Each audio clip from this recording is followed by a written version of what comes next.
الحمد للہ رب العالمین والصلاة والسلام علی اشرف الانبیاء والمرسلین وعلی آلہ وصحبہ اجمعین اما بعد قال النبی صلی اللہ تعالی علیہ وسلم من قام لیلۃ القدر ایمانا واحتسابا غفر له ما تقدم من ذنبہ او کما قال صلی اللہ علیہ وسلم رواہ البخاری ومسلم۔ بزرگان محترم، معزز بھائیو، دوستو عزیزو، یہ جو آخری عشرہ چل رہا ہے یہ بہت ہی اہم عشرہ ہے۔ ہر چیز کا ایک سیزن ہوتا ہے اور اس سیزن کے اندر ہر انسان کوشش کرتا ہے کہ اپنے تمام کاموں کو چھوڑ کر کاروبار کے اندر لگے، حتیٰ کہ جب سیزن چلتا ہے تو اس موقع پر مثلاً کرسمس کا موقع ہوتا ہے، دسمبر میں کاروبار خوب چلتا ہے، تو ایسے موقع پر لوگوں کا حال یہ ہوتا ہے کہ سفر بھی نہیں کرتے، کہتے ہیں سفر ہم بعد میں کریں گے، بھئی ابھی کمانے کا موقع ہے۔ حتیٰ کہ اگر شادی میں کہیں دعوت آ جائیں تو وہاں بھی نہیں جاتے کہ ابھی کیا شادی کا مسئلہ ہوگا، مجھے اپنا کام کرنا ہے۔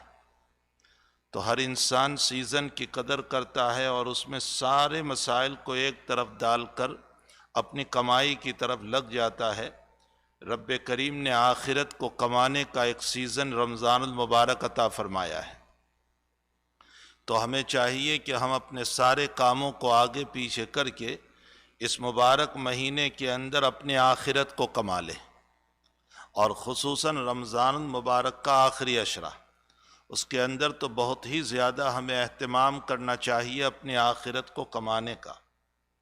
حدیث شریف میں ہے کہ نبی کریم صلی اللہ تعالی علیہ وسلم نے ایک مرتبہ پورے رمضان کا اعتکاف فرمایا شب قدر کی تلاش میں۔ پہلے عشرے کا اعتکاف فرمایا تو ساتھ میں صحابہ بھی تھے۔ آپ نے 10ویں تاریخ کو اعلان کیا کہ شب قدر مجھے نہیں بتائی گئی، اس لیے بیچ عشرہ بھی اعتکاف کر لیں۔ تو صحابہ کرام نے بیچ والا عشرہ یعنی 11 سے لے کر 20 تک کا بھی اعتکاف فرمایا۔ 20 تاریخ کی صبح میں کچھ صحابہ کرام رضوان اللہ تعالی علیہ مجمعین نے یہ بتایا کہ یا رسول اللہ صلی اللہ علیہ وسلم، ہمیں خواب میں بتایا گیا کہ شب قدر آخری عشرے کی طاق راتوں میں ہے۔ تو نبی اکرم صلی اللہ علیہ وسلم نے فرمایا کہ مجھے بھی یہی بتایا گیا، یعنی آخری عشرے کی طاق راتوں میں شب قدر ہے۔ اب یہاں آقا صلی اللہ علیہ وسلم کے صحابہ کرام نے جو خواب دیکھا اس کی بنیاد پر شب قدر کو نہیں رکھا گیا، اس لیے کہ امت کا خواب کتنے ہی بڑا ولی غوث قطب ابدال کیوں نہ ہو، حجت نہیں ہے۔ خواب کوئی حجت نہیں ہے، خواب سے بہت تو ایک بشارت ملتی ہے۔ حجت جو ہے وہ نبی اکرم صلی اللہ علیہ وسلم کا عمل ہے، اور اللہ کے نبی علیہ السلام کو خواب میں بتایا گیا کہ شب قدر آخری عشرے میں ہے اور آخری عشرے کی طاق راتوں میں ہے، اور نبی علیہ السلام کا خواب وحی ہوتا ہے۔ اس وحی کی بنیاد پر یہ بتایا گیا کہ شب قدر جو ہے وہ آخری عشرے کی طاق راتوں میں ہے۔ طاق رات کا مطلب ہوتا ہے 21، 23، 25، 27، 29، یہ راتیں ہیں۔ اب یہ چند ہی تو راتیں ہیں جاگنے کی کہ جس کے اندر انسان جاگ لے اور کچھ اللہ کی عبادت کر لے۔ تو ان راتوں میں اب انسان کیا کرے؟ میں مختصر طور پر ان چند چیزوں کو بتا دوں۔ سب سے پہلے تو ان راتوں کے اندر اہتمام کرے لمبی نوافل پڑھنے کا، نوافل لمبی لمبی پڑھے۔ قرآن کریم کی جو لمبی صورتیں یاد ہو ان لمبی صورتوں کو نوافل کے اندر پڑھیں، اور اس کے ساتھ ساتھ رکوع اور سجدے میں لمبی تسبیحات پڑھیں، اور تسبیحات کے ساتھ ساتھ دعائے منقولہ و معصورہ خوب پڑھیں، اس لیے کہ نوافل میں جو دعا مانگی جاتی ہے وہ یقیناً قبول ہوتی ہے۔ تو رکوع اور سجدے میں جانے کے بعد دعائے منقولہ و معصورہ یعنی وہ دعائیں جو قرآن اور حدیث میں منقول ہے، اپنی نہیں، اپنی زبان میں بھی نہیں، اردو میں بھی نہیں، کسی انگلش میں بھی نہیں، کسی زبان میں نہیں، عربی میں جو دعائیں ہیں، اور وہ بھی نبی کریم صلی اللہ علیہ وسلم سے اور قرآن کریم سے منقول ہے۔ یاد رکھو ہمارے آقا صلی اللہ علیہ وسلم نے دنیا اور آخرت کے اعتبار سے کوئی چیز نہیں چھوڑی جو نہ مانگی ہو۔ شاید میری اور آپ کی دعا میں کمی رہ سکتی ہے کہ ہم ان چیزوں کو نہ مانگے، لیکن نبی علیہ السلام نے جو دعائیں مانگی ہے وہ اتنی جامع دعا ہے، اتنی جامع دعا ہے کہ اس میں ساری دنیا کی بھلائیاں بھی ہے، ساری آخرت کی بھلائیاں بھی ہے۔ میں مثال کے طور پر چند دعائیں پیش کروں۔ قرآن کریم نے ایک دعا ہم کو بتائی جو سورہ بقرہ کے بالکل اخیر میں ہے، آمن الرسول بما انزل الیہ من ربہ والمؤمنون۔ یہ نیک لوگوں کی دعا ہے۔ کون نیک لوگ؟ جو اللہ پر ایمان لائے، رسول پر ایمان لائے۔ آمن الرسول، رسول اللہ صلی اللہ علیہ وسلم ایمان لائے اس قرآن پر جو آپ پر اتارا گیا، اور اس کے ساتھ ساتھ وہ مومنین بھی ایمان لائے جو آپ کے ساتھ ہے، یعنی صحابہ کرام۔ کل آمن باللہ وملائکتہ وکتبہ ورسلہ لا نفرق بین احد من رسلہ، یہ ان کا ایمان ہے۔ وقالوا سمعنا واطعنا، انہوں نے کہا کہ ہم نے سنا اور مکمل اطاعت کی نبی کریم صلی اللہ علیہ وسلم کی شریعت کی۔ آگے فرماتے ہیں غفرانک ربنا والیک المصیر، اے اللہ معاف کر دیجئے ہمیں، غفرانک ہمیں معاف کر دیجئے۔ مومن کی شان یہ ہے کہ ساری عبادت کرنے کے باوجود اپنی عبادت کو حقیر سمجھ کر اللہ سے معافی مانگے، اپنی عبادت کو بہت اعلیٰ نہ سمجھے، اپنی اوقات نہ بتائیں اللہ کو کہ مجھ سے بڑھ کر روزہ کس کا، مجھ سے بڑھ کر خیرات کس کی، مجھ سے بڑھ کر زکوٰۃ کس کی، مجھ سے بڑھ کر نماز کس کی، مجھ سے بڑھ کر نوافل کس کی، اپنی اوقات نہ بتائیں۔ یہ جو کچھ ہم کر رہے ہیں، یہ جو کچھ عبادتیں ہم سے ہو رہی ہے، میرے بھائیوں خوب یاد رکھیں، یہ توکن ہے، توکن۔ توکن جانتے ہیں نا، جب ہم تجارت کرتے ہیں تو اس موقع پر چند روپے پیشگی دے دیا کرتے ہیں، یہ ایک توکن کی شکل ہے، ورنہ اللہ کی شان کے مطابق کوئی عبادت نہیں ہو سکتی۔ اسی لیے جناب نبی کریم صلی اللہ علیہ وسلم ہر نماز کو جب پوری فرماتے تھے، اپنی فرض نماز کو، تو 3 مرتبہ پڑھتے تھے استغفر اللہ، استغفر اللہ، استغفر اللہ۔ یہ کیوں پڑھتے تھے؟ یہ اس لیے پڑھتے تھے کہ اے اللہ میں معافی چاہتا ہوں، تیری شان کے مطابق میں نماز نہیں پڑھ سکا، تیری شان کے مطابق۔ جب نبی اکرم صلی اللہ علیہ وسلم یہ فرماتے ہو کہ اللہ میں معافی چاہتا ہوں، تیری شان کے مطابق میں نماز نہ پڑھ سکا، تو میں اور آپ ہم کہاں اللہ کی شان کے مطابق نماز پڑھ سکتے ہیں؟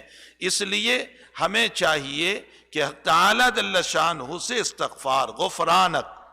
اسی لیے مومن بندوں کی صفت جو قرآن کریم میں بیان کی گئی، الذین یؤتون ما آتوا وقلوبہم وجلۃ، اللہ اکبر، یہ مومنین کی شان ہے کہ وہ اللہ کے دیے ہوئے میں سے خرچ کرتے ہیں، لیکن ان کے قلوب اور ان کے دل لرزتے رہتے ہیں کہ اللہ کہیں رد نہ کر دے میری خیرات کو، میری زکوٰۃ کو، میرے عطایا کو، میری نمازوں کو، میرے روزوں کو، میرے افطاری کرانے کو، کہیں وہ رد نہ کر دے، وہ میرے منہ پر نہ مار دے، وہ یوں نہ کہہ دے کہ جا تیری عبادت کی مجھے کوئی ضرورت نہیں۔ یہ مومن کی شان ہے، الذین یؤتون ما آتوا وقلوبہم وجلۃ انہم الی ربہم راجعون، کہ اللہ مجھے ڈر لگتا ہے، مجھے تیرے پاس حاضر ہونا ہے، نہ معلوم اگر تو نے مجھ پر پوچھ لیا ہے اس اخلاص کے باب میں تو میں تجھے کیا جواب دوں گا۔ دوسری جگہ مومن کی شان بیان کرتے ہوئے فرماتے ہیں کانوا قلیلا من اللیل ما یہجعون، اللہ اکبر، کانوا قلیلا من اللیل ما یہجعون وبالاسحار ہم یستغفرون، وہ راتوں میں کم سوتے ہیں لیکن کم سونے کے باوجود، عبادتوں کے باوجود وہ استغفار کرتے ہیں سحری کے موقع پر کہ اللہ رات کی عبادتوں کی کوتاہیاں معاف فرما دے۔ کانوا قلیلا من اللیل ما یہجعون وبالاسحار ہم یستغفرون، وہ راتوں میں کم سوتے ہیں، عبادت کرتے ہیں لیکن پھر استغفار کرتے ہیں، وبالاسحار ہم یستغفرون۔ اسی کے ساتھ ساتھ قرآن کریم کی وہ دعا جو اسی کے بعد اللہ تعالیٰ نے فرمائی. میں دعا کی جامعیت آپ کو بتانا چاہتا ہوں. اللہ تعالیٰ نے ہم کو ایک دعا سکھائی, ربنا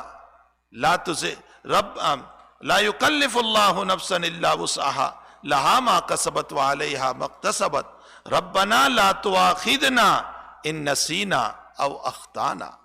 اے اللہ میری پکڑ نہ کرنا اگر میں کسی چیز کو بھول گیا یا مجھ سے خطا ہو گئی. ایک ہے بھول, ایک ہے خطا. بھولنے کا مطلب انسان کو یاد نہ رہا. مثلا ایک نماز کا وقت تھا, کسی کام میں ایسا مشغول ہو گیا کہ ذہن نماز ہی کی طرف نہ رہا اور وقت نکل گیا, پوری نماز بھول گیا. اللہ تعالیٰ اس پر فرماتے ان نسینا او اخطانا, یا یہ کہ مجھ سے خطا ہو گئی. خطا کا مطلب یہ ہے چیز تو یاد تھی لیکن غفلت ہو گئی. اے اللہ میری بھول چوک کو معاف فرما دے. اگر ہم اپنی زبان میں ترجمہ کریں, اے اللہ میری بھول چوک کو معاف فرما دے. ربنا لا تؤاخذنا ان نسینا واخطانا. اس لیے حدیث شریف میں ہے رفع عن امتی الخطأ والنسیان, میری امت کی غلطیوں کو اور میری امت کے نسیان کو اللہ نے معاف کر دیا. کوئی پکڑ نہیں ہوگی اگر بھول ہو گئی تو, اگر خطا ہو گئی تھی. ربنا لا تؤاخذنا ان نسینا واخطانا ربنا ولا تحمل علینا اسرا کما حملتہ علی الذین من قبلنا. اے اللہ مجھ پر عبادتوں کا وہ بوجھ نہ ڈالنا جو تو نے پہلی امت پر ڈالا تھا. جو احکام تو نے ان پر اتارے تھے اے اللہ مجھ پر نہ اتار. کیسے احکام تھے؟ بنی اسرائیل کے احکام کا حال یہ تھا کہ اگر کپڑا ناپاک ہو جائے تو دھونے سے پاک نہیں ہوتا تھا, کاٹنا پڑتا تھا. بنی اسرائیل کی نماز وضو کے بغیر نہیں ہوتی تھی. ہمارے وہاں تیمم سے بھی نماز ہو جاتی. بنی اسرائیل کے وہاں یہ بھی مسئلہ پیش آیا کہ جب انہوں نے بچھڑے کی پرستش کی, گائے کی عبادت کی, تو اللہ نے فرمایا اس کی تلافی یہی ہوگی کہ تم اپنی گردن کو ختم کرو, اپنی جان کو ختم کرو. بغیر اپنی جان کو ختم کیے ہوئے معافی نہیں ہو سکتی. یہ وہ سخت ان کے اوپر احکام اترے تھے. اللہ نے ہم کو یہ دعا سکھائی, ربنا ولا تحمل علینا اسرا کما حملتہ علی الذین من قبلنا ربنا ولا تحملنا ما لا طاقت لنا بھی. اے اللہ میری طاقت سے زیادہ مجھ پر بوجھ نہ ڈالنا. کیسی بہترین دعا ہے, میری طاقت سے زیادہ. اے اللہ میں بوجھ اٹھا کر کے عبادت تو کر لوں گا لیکن مجھ پر بوجھ پڑ جائے گا, مجھ کو تکلیف ہو جائے گی. ایسی عبادت مجھ پر نہ ڈالنا. واعف عنا, مجھے معاف کر دے. ان جملوں پر غور کریں. واعف عنا, معاف کر دے. کبھی معاف تو کر دیتا ہے لیکن ساتھ ساتھ یہ ہوتا ہے چلو ہم نے معاف کر دیا لیکن تھوڑی بہت سزا تو ملے گی. معاف تو کر دیا لیکن ایک تھپڑ تو ضرور ماریں گے. تو آگے فوراً فرمایا, اللہ نے خود سکھایا ہم کو کہ مجھ سے یوں بھی کہو واعف عنا, اللہ ہمیں معاف کر دے, واغفر لنا, اور تو ہمیں بخش بھی دے. اے اللہ ذرہ برابر ہماری پکڑ نہ کر, ذرہ برابر ہمیں سزا نہ دے. ہم سزا کے لائق نہیں ہیں. واعف عنا واغفر لنا. اور اے اللہ صرف اتنا نہیں کہ تو بخش دے ہم کو, بلکہ ورحمنا, ہم پر رحم کر اور رحم کر کے ہمیں جنت میں داخل کر دے. ایسا نہ کرنا کہ اللہ تو نے معاف تو کر دیا لیکن 2-4 گھنٹوں کے لیے تو نے جہنم کے کنارے کھڑا کر دیا. ایسا نہ کرنا. واغفر لنا, ہمیں مکمل بخش دے, ہم لائق نہیں ہیں. لا يسمعون حسیسہا, اس میں ہم کو داخل فرما دے. قرآن کیا کہتا ہے؟ لا يسمعون حسیسہا وَهُمْ فِي مَا اشْتَهَتْ أَنفُسُهُمْ خَالِدُونَ. اے اللہ ہمیں جہنم کے اتنے قریب بھی نہ لے جانا کہ جہنم کی کان میں ہماری آواز پڑتی رہے. اتنے قریب بھی نہ لے جانا, ہمیں دور رکھنا. تو وَاغْفِرْ لَنَا, معاف بھی کر دے, بخش بھی دے, وَارْحَمْنَا, اور ہم پر رحم کر کے اپنی جنت میں ہم سب کو داخل فرما دے. یہاں اگر آپ قرآن کھول کر دیکھو گے نا تو یہاں وقفہ لکھا ہے. واعف عنا کے بعد وقفہ ہے, واغفر لنا کے بعد وقفہ ہے, ورحمنا کے بعد وقفہ لکھا ہوا ہے. یہ وقفہ لکھ کر کے کیا اشارہ فرمایا؟ اشارہ فرمایا اس بات کی طرف کہ یہاں ذرا ٹھہر کر دعا کرو. کیوں؟ اس لیے کہ جلدی جلدی نہ کرنا، اس رب سے معافی مانگنا بہت بڑی چیز ہے. ٹھہر ٹھہر کر کے واعف عنا واغفر لنا وارحمنا انت مولانا. اے اللہ تیرے علاوہ کون ہو سکتا ہے ہمارا؟ انت مولانا، تو ہی تو ہمارا مولا ہے، تو ہی ہمارا کارساز ہے، تو ہی ہمارا بنانے والا ہے. انت مولانا فانصرنا علی القوم الکافرین. اے اللہ باغیوں کے مقابلے میں ہماری مدد فرما، ہمارا تعاون فرما، کافروں کے مقابلے میں ہماری مدد فرما. کتنی جامع دعا ہے. یہ دعائیں اپنی نوافل میں کی جائیں. حضور پاک صلی اللہ تعالیٰ علیہ وسلم کی میں 2-3 دعاؤں کا نمونہ تمہیں بتاؤں. میں تو اس بات پہ آپ کو بتانا چاہتا ہوں کہ میری آپ کی دعاؤں میں کمی ہو سکتی ہے، نبی علیہ السلام کی دعا میں کوئی کمی نہیں. آپ نے دنیا آخرت کی ساری چیزوں کو مانگ لیا. آپ نے اپنے ایک دعا میں کیا بہترین بات ارشاد فرمائی. آپ نے فرمایا اے اللہ جو سمندر میں تجھ سے خیر مانگ رہے ہیں اور جو زمین پر تجھ سے خیر مانگ رہے ہیں، اے اللہ ان تمام کے خیر میں مجھے بھی شریک فرما. اللہ اکبر. جو سمندر میں تجھ سے خیر مانگ رہے ہیں، سمندر میں نہ معلوم کتنی مخلوق ہے جو تجھ سے خیر مانگ رہی ہے، جو زمین پر تجھ سے خیر مانگ رہی ہے، اے اللہ ان تمام خیر میں میرا حصہ شامل فرما. ایک دعا میں آپ نے ہم کو سکھایا اللہم انی اسألک من خیر ما سألک منہ نبیک ورسولک محمد صلی اللہ علیہ وسلم وَنَعُوذُ بِكَ مِن شَرِّ مَا اسْتَعَاذَ مِنْهُ نَبِيُّكَ وَرَسُولُكَ محمد صلی اللہ علیہ وسلم. اے اللہ تیرے نبی نے، حضور پاک صلی اللہ علیہ وسلم نے تجھ سے جتنی خیر مانگی، اے اللہ اس میں میرا حصہ نصیب فرما. اب نبی نے جتنی خیر مانگی ہوگی اس کا کیا کہنا؟ آپ نے جتنی خیر مانگی اس میں کتنی خیر مانگی ہوگی. ہمیں سکھایا کہ اس میں ہمارا حصہ. اور تیرے نبی نے جتنی برائیوں سے پناہ چاہی، اللہ ہمیں بھی پناہ عطا فرما. اسی لیے آقا صلی اللہ تعالیٰ علیہ وسلم نے فرمایا ہمیں تو مانگتے بھی نہیں آتا، تو فرمایا مانگنے کا طریقہ بھی اللہ سے مانگو. واہ واہ. مانگنے کا طریقہ بھی اللہ سے مانگو. آقا صلی اللہ علیہ وسلم نے ایک دعا میں فرمایا اللہم انی اسألوک خیر المسئلہ وخیر الدعاء وخیر الاجابہ. اے اللہ مجھے مانگنے کا بہترین طریقہ سکھا دے. مجھے مانگتے نہیں آتا، تیری ذات تو بہت بڑی ہے، تیرے سامنے میں کیسے بولوں، کیا الفاظ میں استعمال کروں، تیرے سامنے میں کیسے مانگوں. رب تو پوری کائنات کا مالک ہے. اے اللہ مجھے مانگنے کا سلیقہ سکھا دے، مجھے مانگنے کا طریقہ سکھا دے. وخیر الدعاء، اور بہترین دعا کا طریقہ بتا دے کہ اللہ میں تجھ سے کیسے مانگوں.